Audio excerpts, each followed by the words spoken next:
खराब है। आजकल के छौड़ी के नियत खराब है।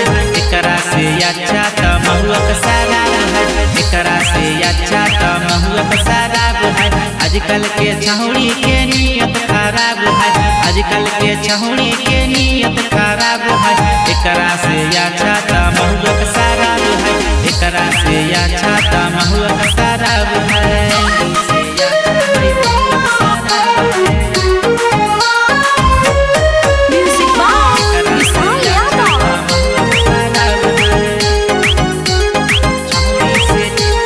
छौड़ी से अच्छा तो है सिगरेट रे। छौड़ी से अच्छा तो है सिगरेट रे।